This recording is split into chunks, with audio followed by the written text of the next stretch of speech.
Hey everybody, it's Steve with Sky 194, and I just want to say thanks for stopping in, and I appreciate you taking the time to visit. And we are here at Barcelona with the AMG EVO. I'm doing a setup for it, and I'm not exaggerating. This has been forever on this thing. um, so really been putting this thing through its paces, and trying to find some performance, and trying to find some um, uh, not durability, but just stability and also performance and also longevity, I guess call it, on the tires, and just kind of just trying to find a balance. But before we get started, I also want to just apologize. I was planning on having my championship round at Silverstone this weekend, and it's not going to happen just because one is this right here. This setup has taken me, I can't even tell you how long, and a couple other setups that just have not cooperated. I have a Porsche setup for Centerton that is right there, but for some reason I'm just missing the last few percent. I get the lap times running 46s and low 47s, but I can't get it. It's not being consistent enough, and so I'm still working on that. I mean, I got the performance, but I'm trying to get the consistency there. And I know some of that's with me, but sometimes it's the car changes during the stint, and that's a fight I've had with this too. So, just taking. I've been working hours and hours and hours, so I just couldn't get to that, and I'm kind of disappointed because I really wanted to get that. I was looking forward to doing it. And I got qualifying and practice done, but I just have to do the race. So that won't. I'll have to postpone that till next week. So I apologize for. So look for that next week. Um, but let's go ahead and get started with this. Let me show a few laps. And of course, I did it. Well, I've done multiple 30-minute stints, but this is the last one that I did, and it seems to have a really gradual drop off, and the wear is reasonable. So let's take a look at a couple laps.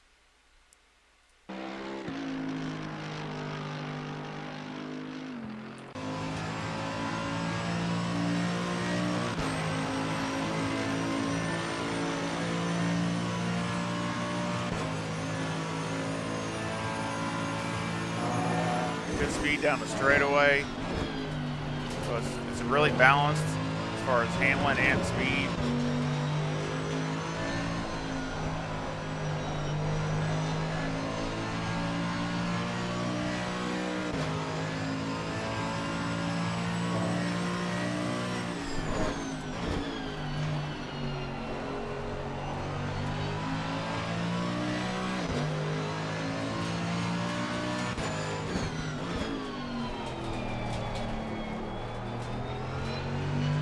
The corner is always so tough for me.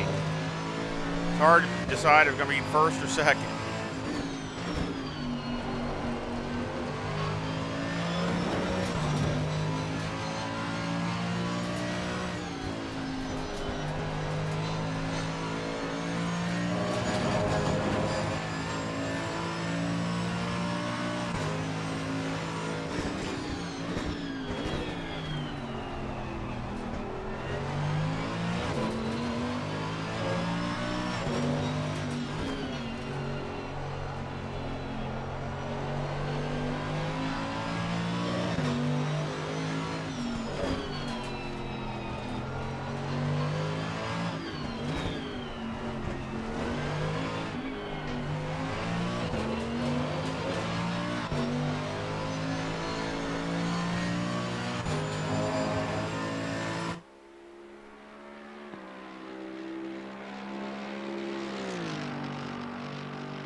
That was a 44.90. That was my fast lap.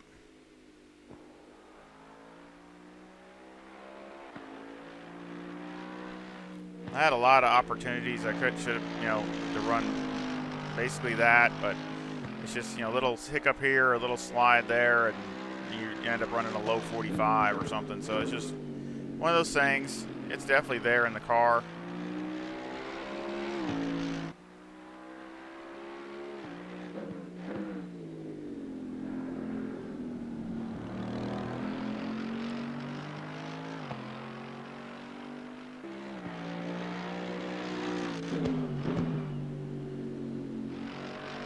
I want to do some more setups for the AMG, the EVO. So I really like this car, but just still kind of learning its balance.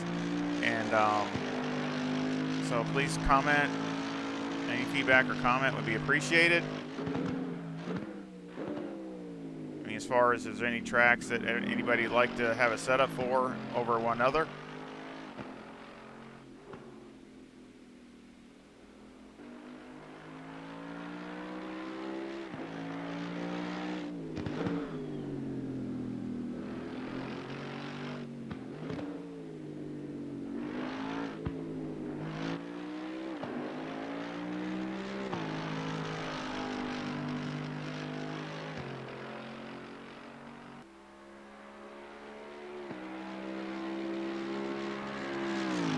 Sounds great. That was a 45.0. So, I mean, we'll go over the timetables. And I'll show you what the last lap is as far as the timetable. So that explains really. I had all of them are clean laps. As you can see here, that's about the same, but that's about the same too. So they're all about the same. Even if it would have been a teeny bit quicker, maybe it would be at 80 something, but still only a few hundreds. But basically, as you can see, it slowed down real gradual, a few tenths all the time, till it got to basically, low 46s. So that's not real bad considering. I mean, it's about just a little over a second from the fast to the very slowest. So I'm pretty happy with that. And like I said, it's real gradual, couple tenths, couple tenths, couple tenths. So I think that's really, really about as consistent as I can get it for this variation of it. And so let's go over the setup.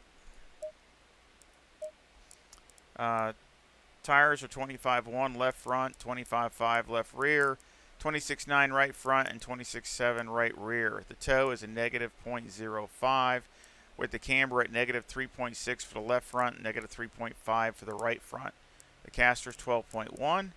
And on the rear, the toe is 0.1, with the camber at negative 3.1 on the left rear and negative 3 on the right rear. Electronics are 4 and 5. Fuel, I had 65 liters with #1 brake pad, and there was, had some light graining, so basically about standard. Anti-roll bar is 8 on the front. Brake bias is 56 on the brakes, and I would adjust this down to 55 sometime during about half or 3/4 of that stint. I would go down to 55 just to kind of give it a little bit more braking and a little bit more turn in, which would kind of help the front tires a little bit. So I do that a lot of times. So steering ratios all the way down. Springs in the front, 155,000 with a bump stop rate of 1,000 on the left front with a 0 bump stop range. And on the right front, the bump stop rate is 900 with a bump stop range of 3.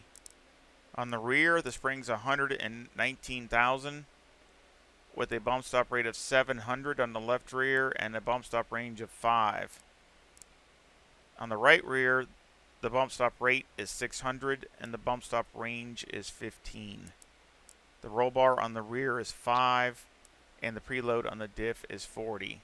And when I say I have been all over, there is nothing here that I haven't been all over the place.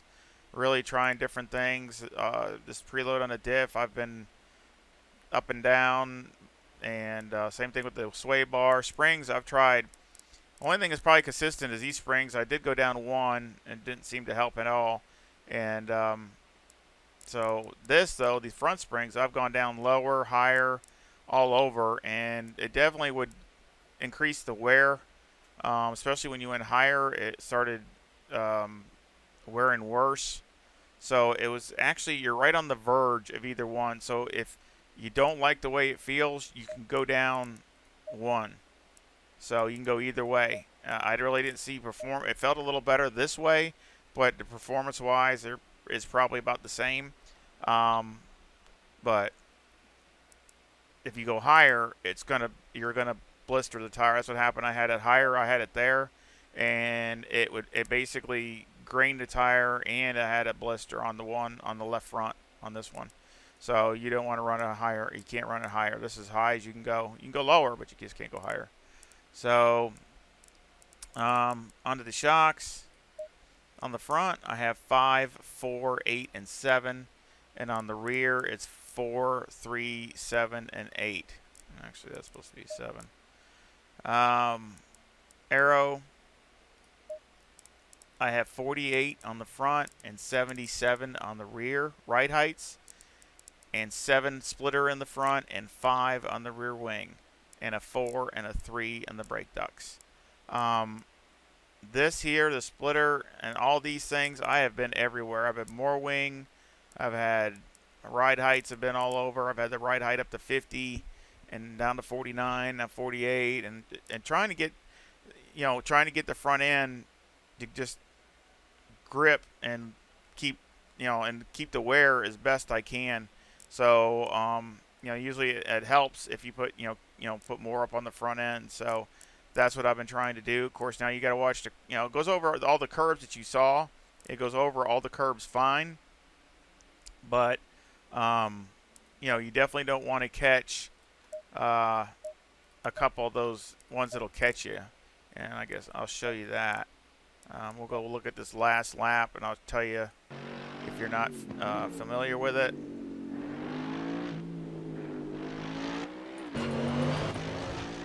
I'll get back here.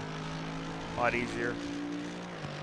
This is the last lap also. That way you can kind of see what it is on the last lap. Of course, the speed still isn't. 164 miles an hour. That's not bad. That's the same as it was. That's good. It's really good speed.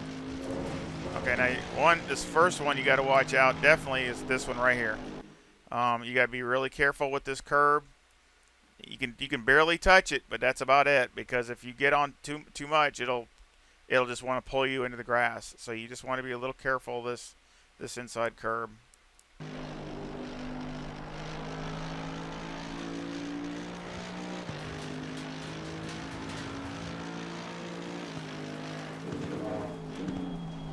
You can run on that curb. That's okay. I didn't there, but you can. It doesn't hurt it there. Same thing with this one.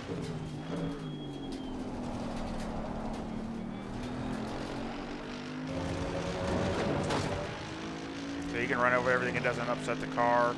Same thing with this one here.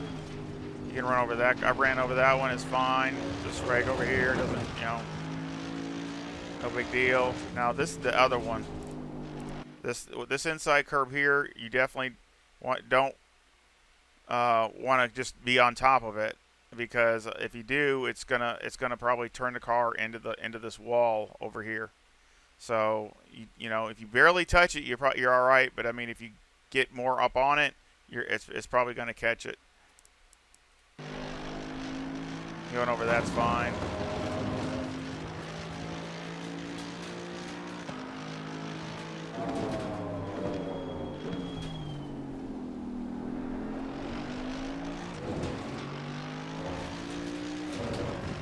This is the other one. Now you see, I'm running. I run it, and sometimes I even touch it a little bit. But again, coming around this other side, if you get up on it, it's gonna want to pull you right into the grass.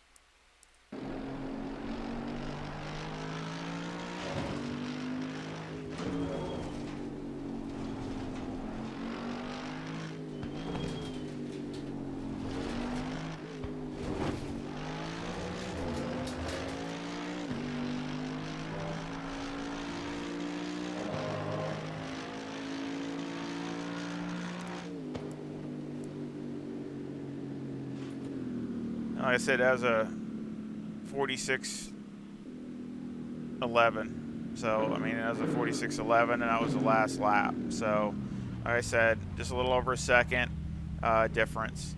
So, like I said, I sure hope you try out the setup and let me know how it is. And like I said, any feedback or comments are appreciated. And I do, again, apologize for not getting the championship round done this week. Just ran out of time. I'm really trying to up my game on the setups and make them better for everyone, and I hope that that's what it is, because I really put a lot of time into doing that and trying to make it. I'm not saying it's the absolute best setup, but just the best that I can make it. and the best that, especially for free, instead of having to pay to get one, and it works good for you. You know that you can, again, you can have more fun, just like the wet setup for the McLaren. That you can maybe, pick up some time, um, be more consistent, have more fun with ACC and sim racing, and I mean that's really the bottom line. So, but I really try to double check and triple check all these setups before I post them. So, I mean, obviously you're gonna have some wear and some droppage in time, but I mean, what's acceptable? I mean, I don't want something that's ridiculous or something that is so hard to drive that it's impossible to be consistent with. So I sure hope that give me a thumbs up and subscribe if you haven't subscribed, and it would sure help support the channel and all the YouTube stuff. And I sure hope you come back and visit again. Y'all take care. See ya.